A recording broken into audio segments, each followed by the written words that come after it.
Our speaker today is Becky Halbe. She's a proud member of the Extension Master Gardener class of 2015, along with myself. Woo woo! And she's also a master naturalist. She's been growing microgreens and teaching classes on them for several years. She also enjoys vegetable gardening and landscaping with edibles and native plants. So Becky, I'm going to turn it over to you. Thank you, Leslie, and welcome everyone.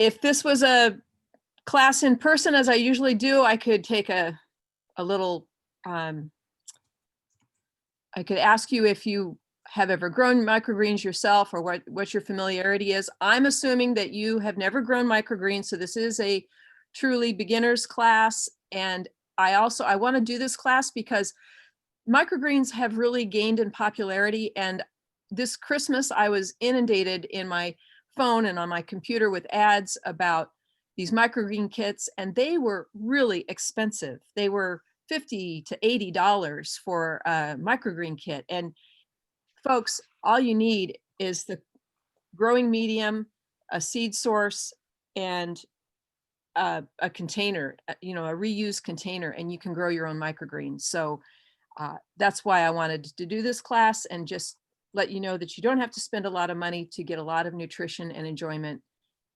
with your microgreens. All right. So our sponsor is Master Gardeners of Northern Virginia and Virginia Cooperative Extension. We are a group of volunteers with VCE, and we serve Arlington and Alexandria. The Virginia Cooperative Extension is hosted by our two land-grant colleges, Virginia State University and Virginia Tech. They sponsor the Master Gardener program. And we have been in existence since 1985. Yet, as Leslie said, we do have a help desk, which is active online. Our plant clinics are closed for the moment. The classes are all through Zoom, and our demonstration gardens are open. And this is our website. I wanted to put in this email or this website for Virginia Cooperative Extension.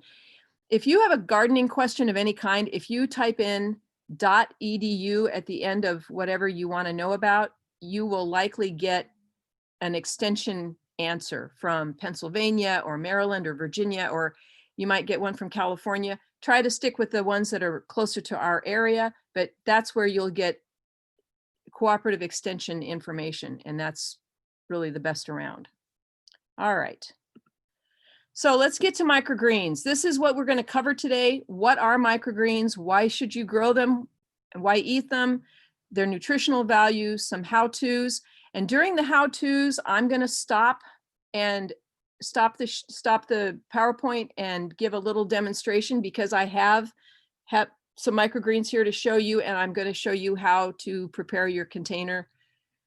Then we'll get back into the PowerPoint with problems that aren't really problems, some seed choices, do's and don'ts, how to use and eat your microgreens, and then some resources. All right, lots to cover, but it goes pretty quickly. So first of all, what are microgreens? Well, they're just one of several vegetable crops that are harvested at an immature growth stage. Sprouts are a baby plant. Sprouts are an immature growth stage. Microgreens are after sprouts, and then baby greens are further grown. I'm having trouble with my mouth today. Anyway, baby greens are just microgreens that have grown up a little bit more. So it's just a matter of how old they are. I did grow some sprouts just to show you what they look like. These are mung beans, and you can see the root. These are alfalfa sprouts, and they are just starting to green up, just starting, but mostly it's brown and white. Anyway, those are sprouts. They're very small, whereas microgreens, which you're going to see in a minute, are bigger. Well, I can show you one real quick. So that's the difference, all right? There's also a difference in nutritional value. The microgreens have got a little bit more oomph to them because they're just a little bit further along in their development. So why should you grow microgreens? You can buy them in the store. Why not just buy them? Well, I like to grow my own microgreens. These are several reasons, but I'll just highlight a few. First of all, they're much less expensive if you grow them yourself with your own seeds. And you can choose which ones you like. In the store, you might find radish microgreens, and maybe the radish is just a little bit too spicy for you. You might find broccoli microgreens, and maybe that broccoli is just, I mean, the microgreens taste like the plant. So if you don't like broccoli, you're probably not going to like broccoli microgreens. Maybe you want sunflower microgreens and they're really expensive and you can't find them enough. Well, you can grow your own. So you have the control. You can also, you're going to know they're fresher because you harvest yours right off your own kitchen counter or out of your own window. Whereas the ones in the store, maybe they've been sitting there a while and were harvested a few days ago, a week ago, who knows? And why eat them? They have an intense flavor. They've got a nice crunch, a nice texture. They're very nutritious. They're versatile. You can grow a variety of colors of microgreens to really make a colorful palette. And they're just fun. Takes about a week and you've got something that you've grown that you can benefit from. So here's the nutritional aspects. There's been a study that analyzed the concentration of vitamin A and carotenoids in 25 commercially available microgreens. They looked at them for vitamin C, for potassium, for vitamin E, polyphenols, carotenoids. So on the sheet that was included with the link today, there's also benefits on the back. It's got some studies from the National Center for Biotechnology Information, or NCBI, and that's an affiliate of the National Institutes of Health. They can improve heart health. There have been animal studies showing that eating microgreens may help reduce heart disease risk factors such as excess weight, bad LDL cholesterol, and triglycerides. The reason to eat microgreens instead of adult plants is that the nutrition is concentrated. These are little babies and they've concentrated that nutrition into a small package. So if you eat like 1/8 of a cup of microgreens versus 1/8 of a cup of lettuce or kale, you're going to get more nutritional punch out of the microgreen than you do from the adult plant. So growing them yourself is very simple. You can fill a shallow container. It can be anything that you want. I'll show you some examples in a bit, but you just need an inch and a half of soilless mix or a piece of coconut coir. I can show you that right now. This is coconut coir.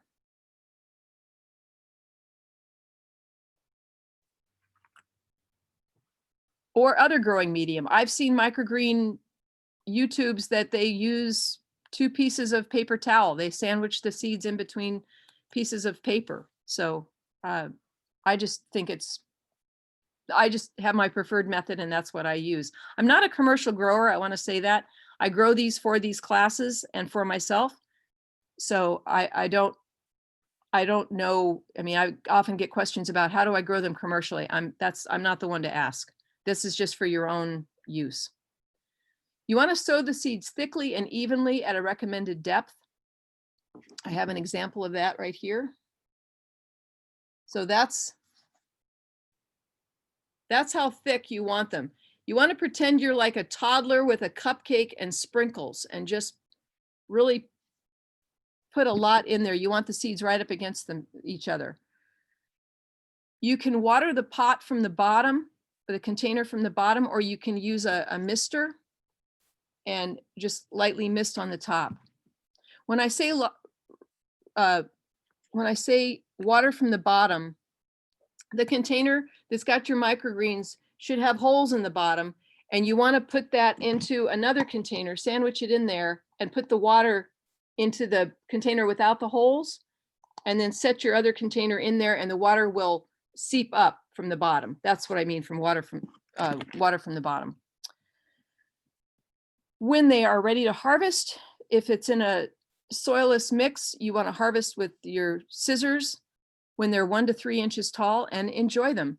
If they're grown on coconut coir, you can just simply pull them right out of the coir and eat the whole thing. The coir has no residue on it, so you can just eat them right from the coir, which is one benefit of that medium.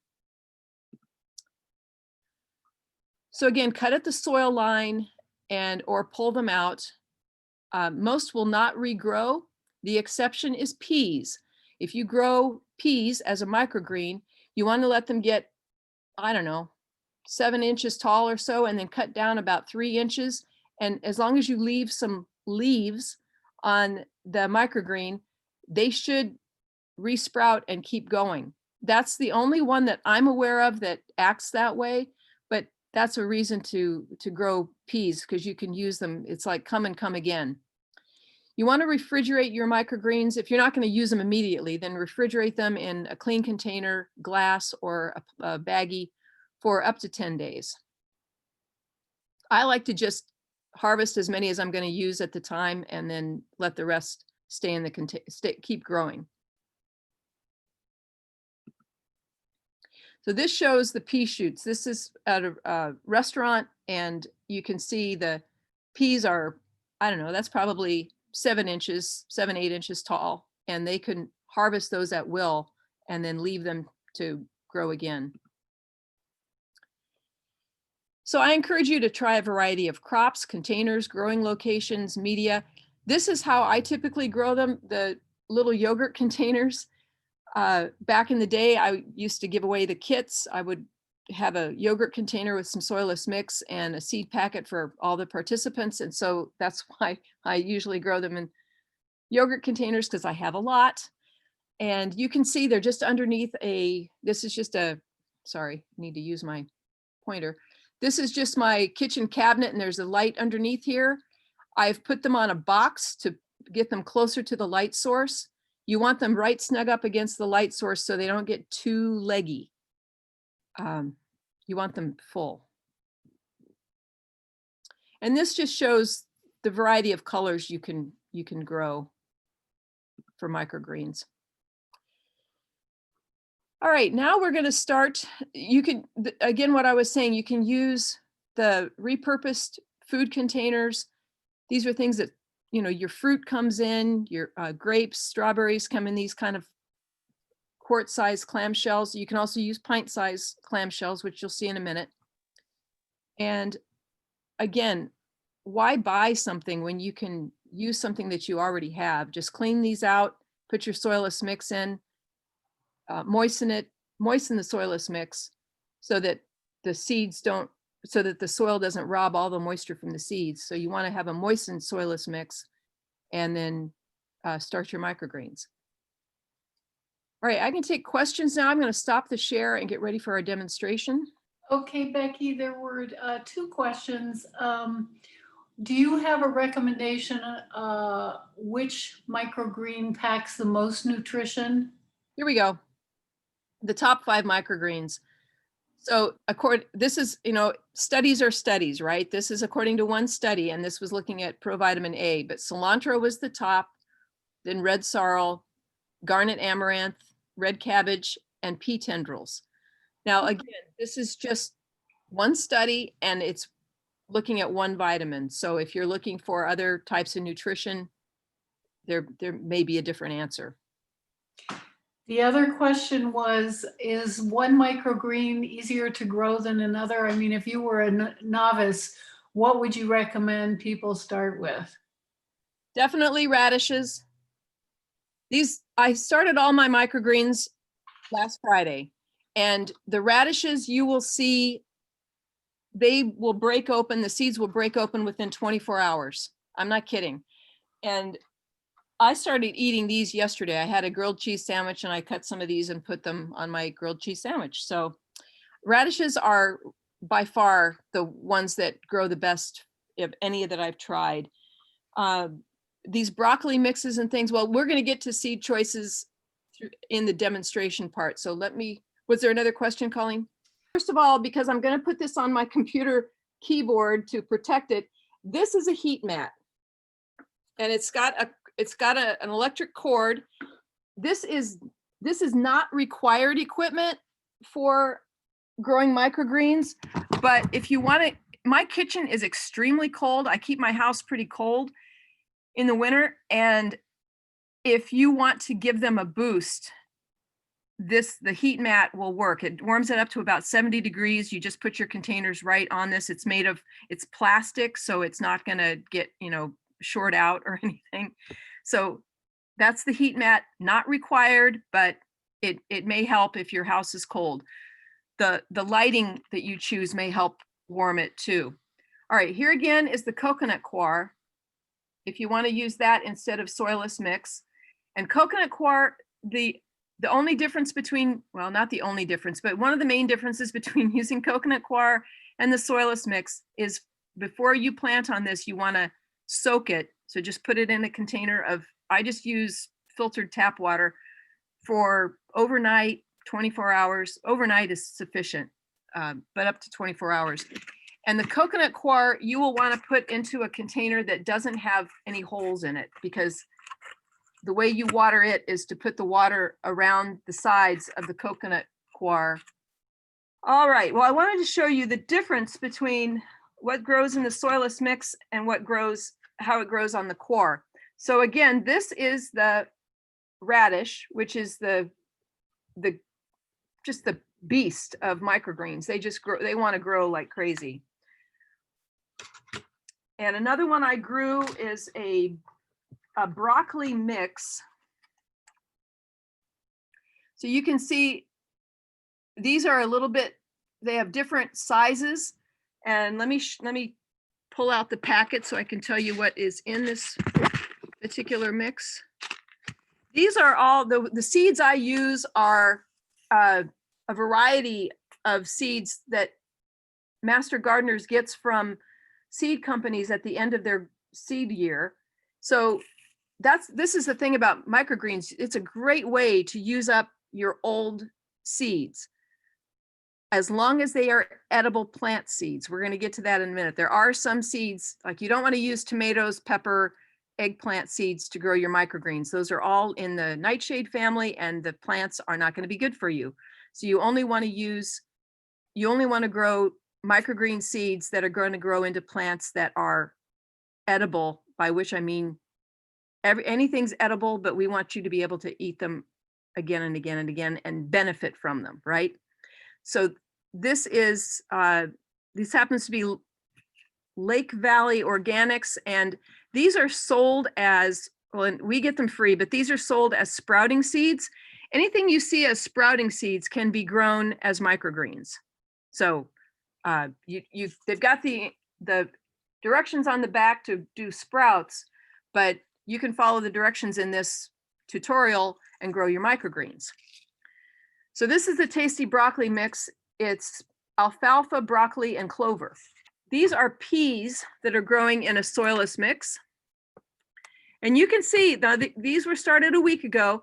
You can see that they're just now starting to get their little green plants poking up.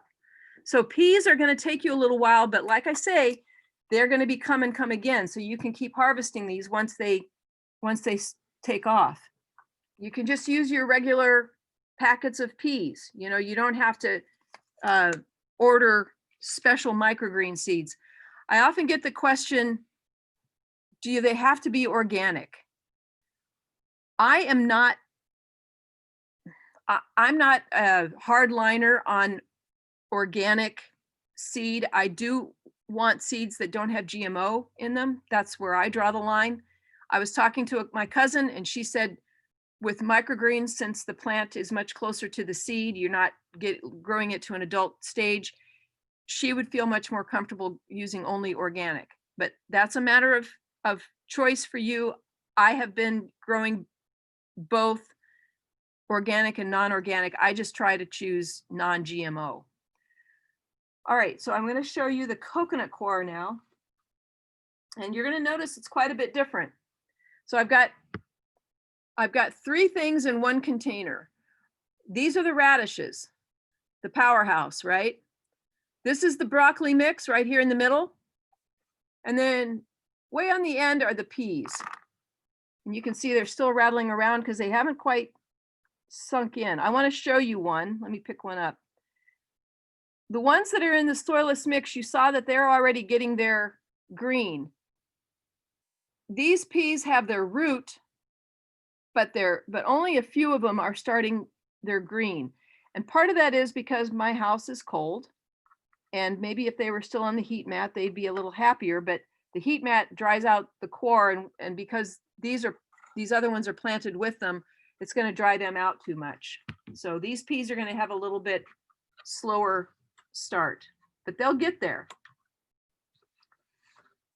The benefit of the coconut core, I just pulled a radish out. Look at that root. It's totally clean. So you can just eat that. I mean, if you want to wash it off, you can wash it off. I often just eat them right from the container. So the coconut core doesn't have any residue, and you can just eat the whole thing. Whereas with the soilless mix, you have to cut them off because the root is going to have a lot of soil on it. This is the last one I want to show you. This is sunflower. And I ate one of these this morning. Oh my gosh, if you like sunflower seeds, these are delicious. They've got that same sunflower seed flavor. And maybe you can notice that, let me turn this around. Some of these have these little black, can you see that? Oh, it just fell off. Anyway, that's just the seed casing that's on the top of the sunflower. And you can just pull those off once they're, let me show you this one. There's one right here. You can just pull that right off. Okay, that's just the whole of the sunflower. But they're delicious, and you might have noticed with the peas and with the sunflowers, I put the seeds underneath. I put a little bit more of the moist soilless mix on top when they're growing in soilless mix. The bigger seeds like that just tend to do better. I have better luck with them when I give them a little bit of cover and they just push right through. Whereas most microgreens, such as the radishes, if you're using a soilless mix or the core, you just put them right directly on. Okay, and you don't have to cover that up. You just want to use a mister, give them a spritz, put them under your light source. Okay, I think I've shown you everything I was gonna, oh, I wanted to show you just a few, well, I've got a big screen here. Again, these are some nice choices. Corn, believe it or not, corn.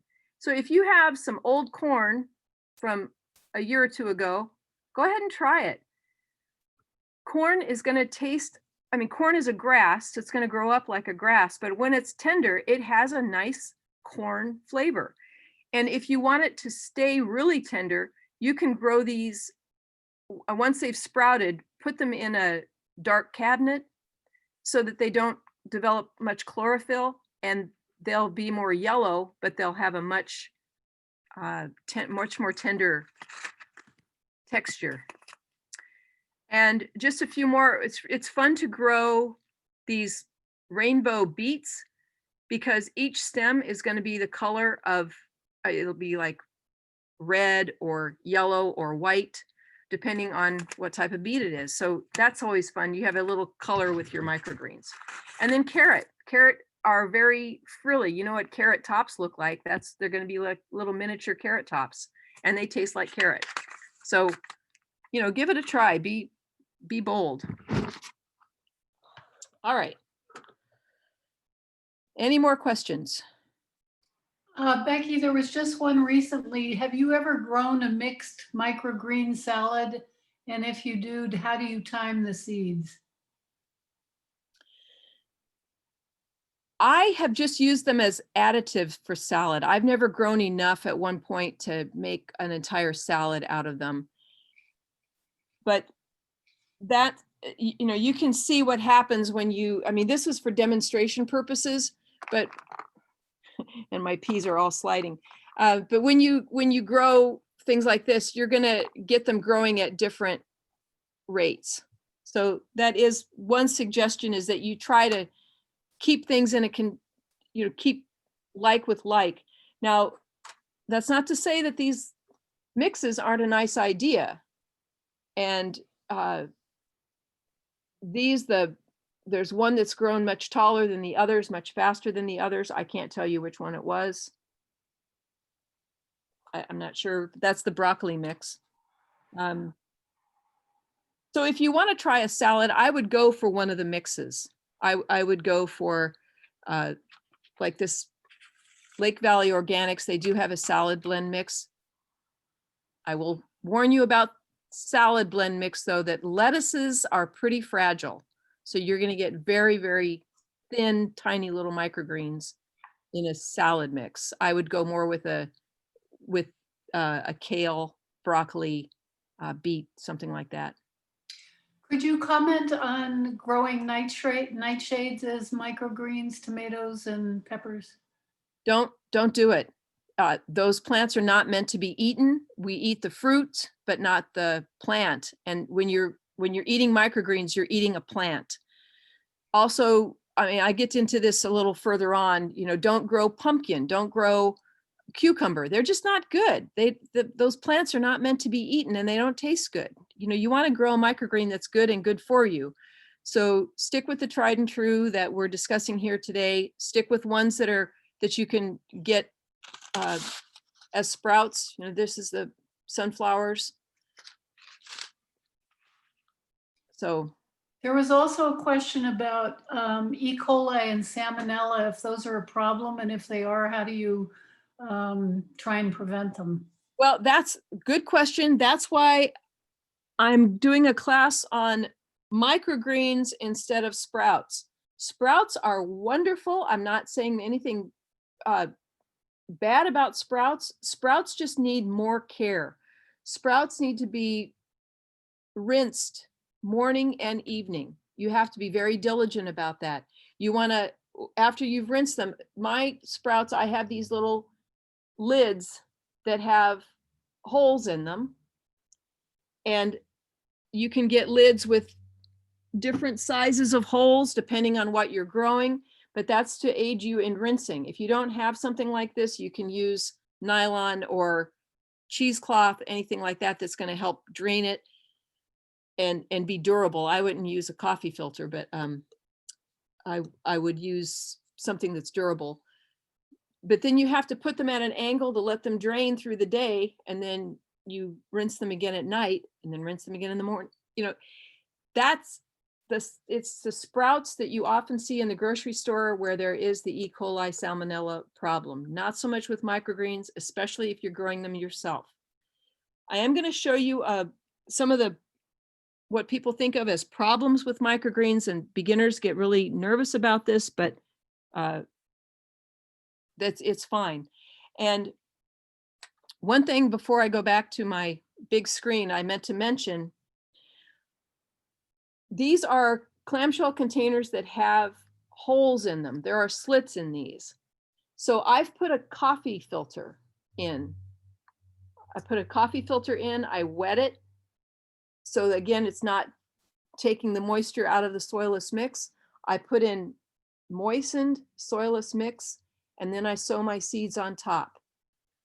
The coffee filter is just there to keep the soil from all coming out. The water will come out, so you want to make sure these are on something plastic or on a tray to catch the water. But that's why I'm saying, you know, or if you want to use something like a yogurt cup, just put some holes in the bottom so that it will drain, have some drainage. Microgreens, I'm not saying there's never been a case of E. coli or salmonella, but it's just a much safer option for those of us that are growing them in our home. Becky, there was another question. Can you use soybeans for microgreen production? I'm not sure about soybeans. Mung beans, yes.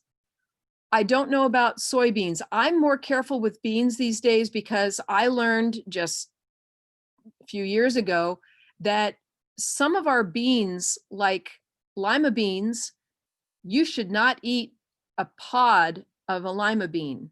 There is something in them that will react and cause like a cyanide. I mean, you can get very sick from eating a lima bean pod. I know people that have done it and they've gotten very sick. So, I mean, that's one of my pleasures in the summertime is going out and eating my green bean pods, which that's fine, but I will never eat a lima bean pod. So it's the same with the plants. You have to be careful with bean plants. Not all of them are safe. I would say mung beans because they're grown as sprouts, but I don't know about soybeans. Have you ever had to take care of microgreens or had someone take care of them while you went away for a few days? I actually brought some, my parents live in Wisconsin. I mean, sorry, my mom lives in Wisconsin, and I did take some with me in the car once because I wanted her to enjoy them too. No, I think I don't have these. Okay, I should be growing these all the time because they are so good for me. I forget. I know if I have a class coming up, I will get some going. And then it's like, why am I not doing this all the time? And during COVID, I should have been doing this all the time. And I'm going to keep these going because, boy, after eating that sunflower, that was something. But no, I have not. I can't remember ever having anybody take care of them. I think if I was going to be going away after a class, I would just make sure I used them up and or took them with me if I was driving. And yeah. Becky, are you aware of any soilless mixes that don't use peat if someone was worried about worldwide harvesting of peat? Yeah, and sphagnum moss. That's a good question. I don't know. I don't know. I'm glad you're concerned. I am too. And I don't know the answer to that. Like I say, I had this bag on hand and that's what I used, but I'm glad that you're aware of that because it is a problem. Coconut coir. You can always use coconut coir instead of the soilless mix. So if you want to do something more upscale, you can find commercial flats available. I have some of these flats that I just get from seed starting kits, and you can reuse them to grow your microgreens. I've never tried anything like this. Like I say, for me, that's too fussy. These are more for like a commercial growing, or if you have a family and want to keep them going. I'm not knocking it. I think it's great, but it's just not anything I've done. If you do grow in a tray like that that's got the multiple slits, you want to be aware if you're planting different things, they are going to germinate at different times and grow to different heights. So I'm not saying there's anything wrong with this, but if you're a commercial grower, it might not be the most advantageous because you're not going to be able to harvest everything all at once and then be able to reuse that tray. For our personal use, I don't see any problem with it, but it's just to show you what can happen. Same thing that I showed you with the coconut coir, how the broccoli hadn't quite caught up with those beefy radishes. So this is in the problems. Well, really not so much, not really a problem. And the other problem, that's not really a problem. And that's what I wanted to show you. Is this. What happened here? Well, probably an uneven light source. These are more mature plants. They're growing out of their red stage into a green. The other issue, it might have been just two mixes of plants. Is it really a problem? No, you can harvest these and let these catch up. Or you can harvest these and have these be a little bit tinier just for some added color. So again, not really a problem. All right, this is what I wanted to get to. There were questions about light. Microgreens do need light.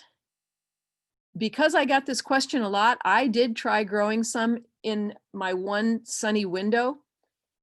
My problem, they did fine. My problem was my cats. That's the window that my cats like too, because it's the sunny window. So I did come home a few times and find that the containers had been knocked to the floor, and it wasn't a total catastrophe. They didn't knock the whole mess of them over, but that can be, that's an issue because that's my only south facing window. And that's what you would want, especially in the wintertime, you'd want a south facing window for this. The other thing is you're going to get some radiant cold from the window.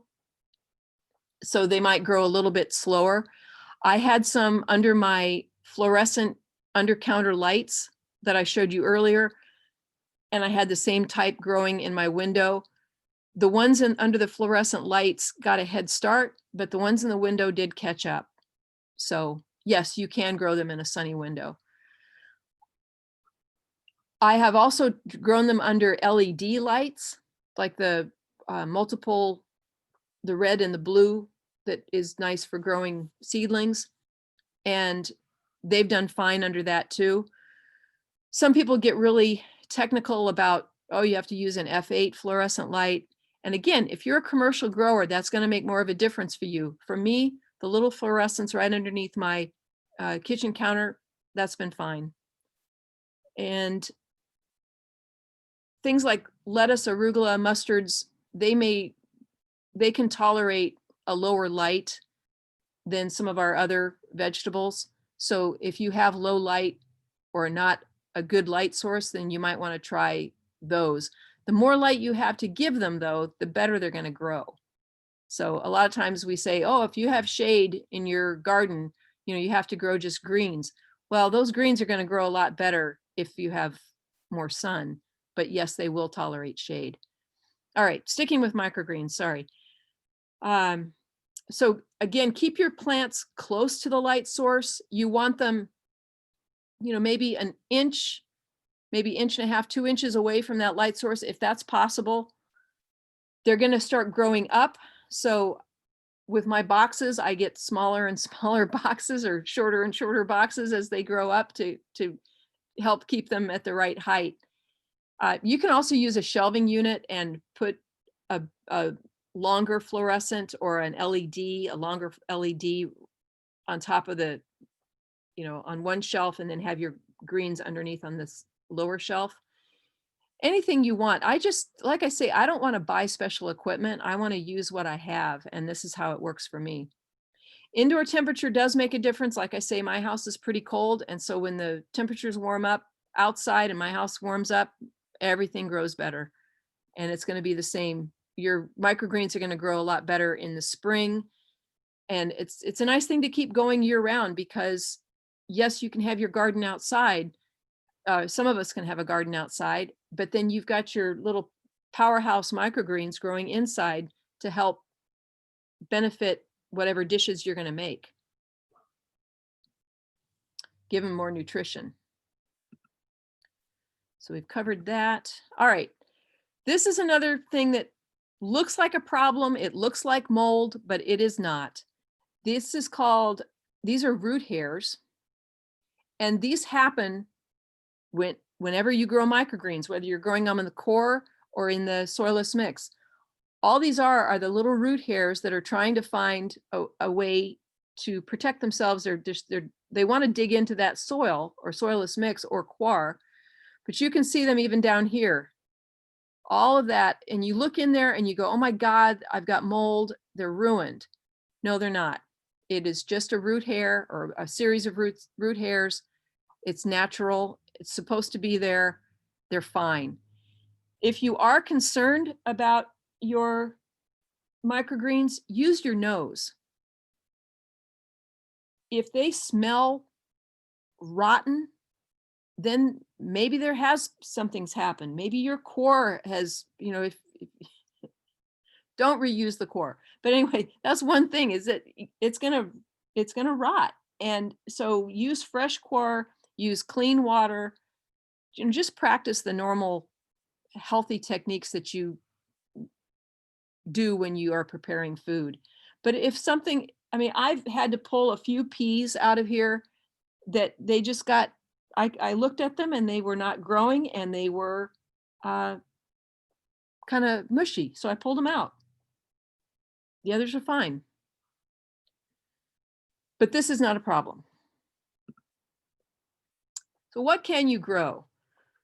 Well, like I've shown you, the radishes are crazy easy. You can do arugula, kale, broccoli, mustard. You can see here, all of these are fast and easy. The ones that might take more time, maybe more challenging, are in the second category. Beets have a really hard seed, and sometimes before I grow something like beets or cilantro with that hard seed, I'll soak them for at least an hour, maybe overnight, and then plant them. I didn't do that with, sometimes I do that with peas, but I didn't do it this time because I just kept them moist. And that, if I'd soaked them, that might have given them a head start. Maybe they'd be a little further along now than they are. But I just thought I wanted to try it this way, keep them moist, and I'm happy with it. I think they're doing fine.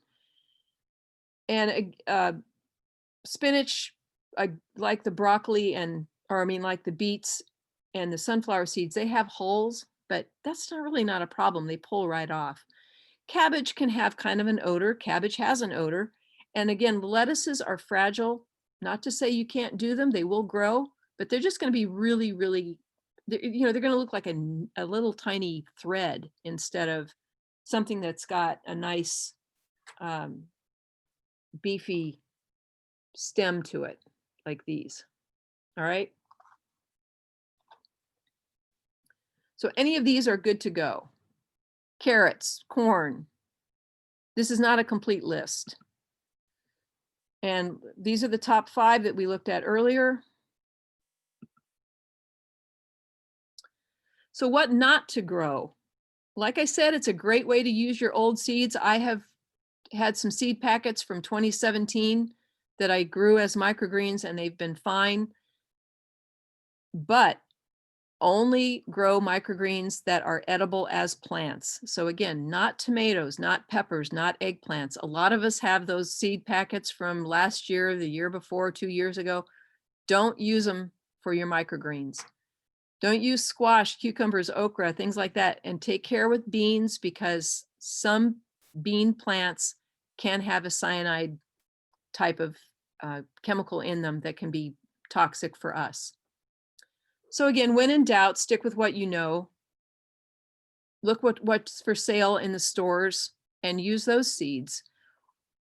So anything sold as sprout seeds can be grown as microgreens. And what I've talked about today, root crops, beets, radishes, carrots, things like that, yes.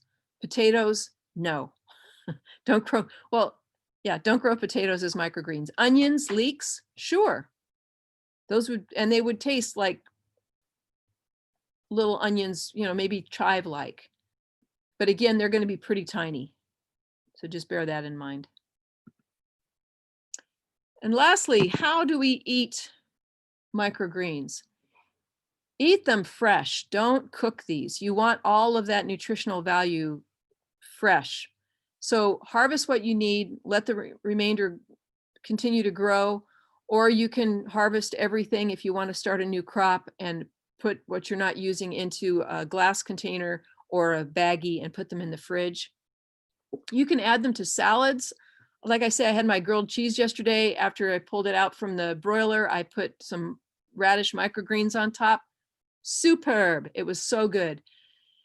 You can put them on a cooked entree. You see these in restaurants. Well, no one's going to restaurants, but that they're used as garnish on restaurants. And when we are able to safely go back to restaurants, eat that. If you see microgreens on top of your whatever dish, eat them. They're great. Probably the best part of the meal, most nutritious part of that meal. You can put them on top of egg dishes. You can put them on pizza, casserole, and whip them up in smoothies. So if you have a fruit or a greens smoothie, anything, you can put some microgreens in there, add that in, blend it up. It's awesome.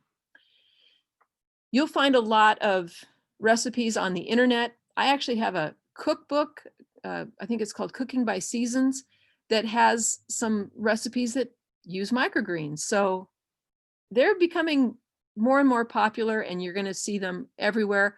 Again, I like to get my stuff for free, so I just look it up on the internet and see what their ideas are. They're usually not very far off from this. Put them in a burrito, put them in a wrap, things like that. So lots of ways to eat them. The other thing that you can do with microgreens, I'm glad I thought of this really quick. If you're doing something like sunflowers, these big beefy plants, you could cut out a few of these and put them in your garden when it gets warmer. You know, like have some of these, start some later in the spring, and you could use these as transplants to go out into your garden. That's not going to work with radishes because that's a root crop and it's best just to plant those directly into the soil.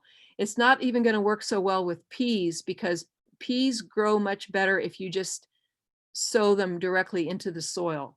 They're not a good transplant. But something like the sunflower, I think I'm going to try that. I think that'll be really fun because I love sunflowers in my garden.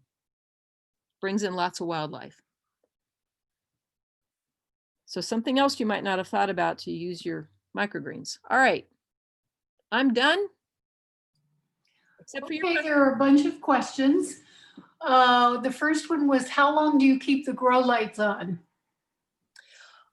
Thank you. That's a good question. I have done it different ways. I have kept them on 24/7. With microgreens, I haven't noticed a great deal of difference, but the literature I've read has said that just like any other plant, microgreens want a break. They want to have that diurnal day-night going on. So I do turn them off when I go to bed, and I turn them back on when I get up in the morning. I'm a morning person, so sometimes they're on at 6 a.m. and they go off at 10. There's no exact science. Again, I'm not a commercial grower. Mine are doing fine with the way I treat them, but yes, give them a break, turn off the lights at night. Okay. There was a question about whether you can compost coir and the soilless mix. Yes to the soilless mix. I have tried, I wish you could see this. I wish I could pass this around. Coir is really tough. Well, you can, I guess I'm big. This piece of coir is actually kind of falling apart. You know, it is coming apart because this was the end piece. This was the edge. So it's been kicked around a little bit. But even these layers are really tough. They're not going to break down in your compost very fast. I have put some out there and I just kind of keep an eye on it. And I try to get it into little bits, like maybe an inch square, just to give it some chance of breaking down. It's really tough. So I have tried it. I'm not having a great deal of success. And don't put it into your yard waste bin. It needs to go into your trash. Okie doke. There were several questions about individual plants and whether they can be grown as microgreens. One was collards, one was flower plants like nasturtiums and pansies, and one was about herbs like parsley. I'm not saying you can't give it a try. The reason I want to do it with sunflowers is because they are big, they're big plants. The nasturtiums, that's a great idea. I love the taste of nasturtiums, and you can eat the leaves as well as the flowers. So that I've not tried those as microgreens. I've not seen them as microgreens, but I'm not saying they wouldn't work. Nasturtiums are an extremely hard seed, and I have always had trouble getting those to germinate. Some people say you have to score them with a knife. I've tried that and then they just fall apart. I guess I did too much. Other people, they never do that. They just throw them out in their garden and they get tons of them. So What about collards? Do you have any thought about that?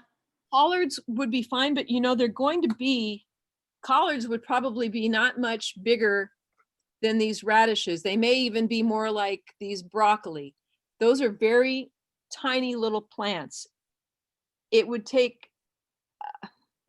just take some careful, weeding out to do that. But I'm not saying it wouldn't work. It's just more of an operation than with something like the sunflowers. And what about herbs like parsley? Would that work? Yeah, I didn't mention herbs, but you could try it. You could definitely try it. And many herbs would be good microgreens, things like basil. I mean, they're going to be, again, they're going to be fragile. They're going to be tinier. I haven't tried parsley as a microgreen. I've tried cilantro. It's, if you like cilantro, you're going to like the cilantro microgreen. I know that's a genetic thing. So some people just genetically are predisposed not to like them or to like them, but they're going to be tiny. They're going to be fragile. So. Okay. I think that's it on the questions. Becky, there were tons and tons of comments thanking you for such a great presentation and how much people learned, and they're going to be brave enough to start doing microgreens now. So thank you. Excellent. Enjoy. Okay.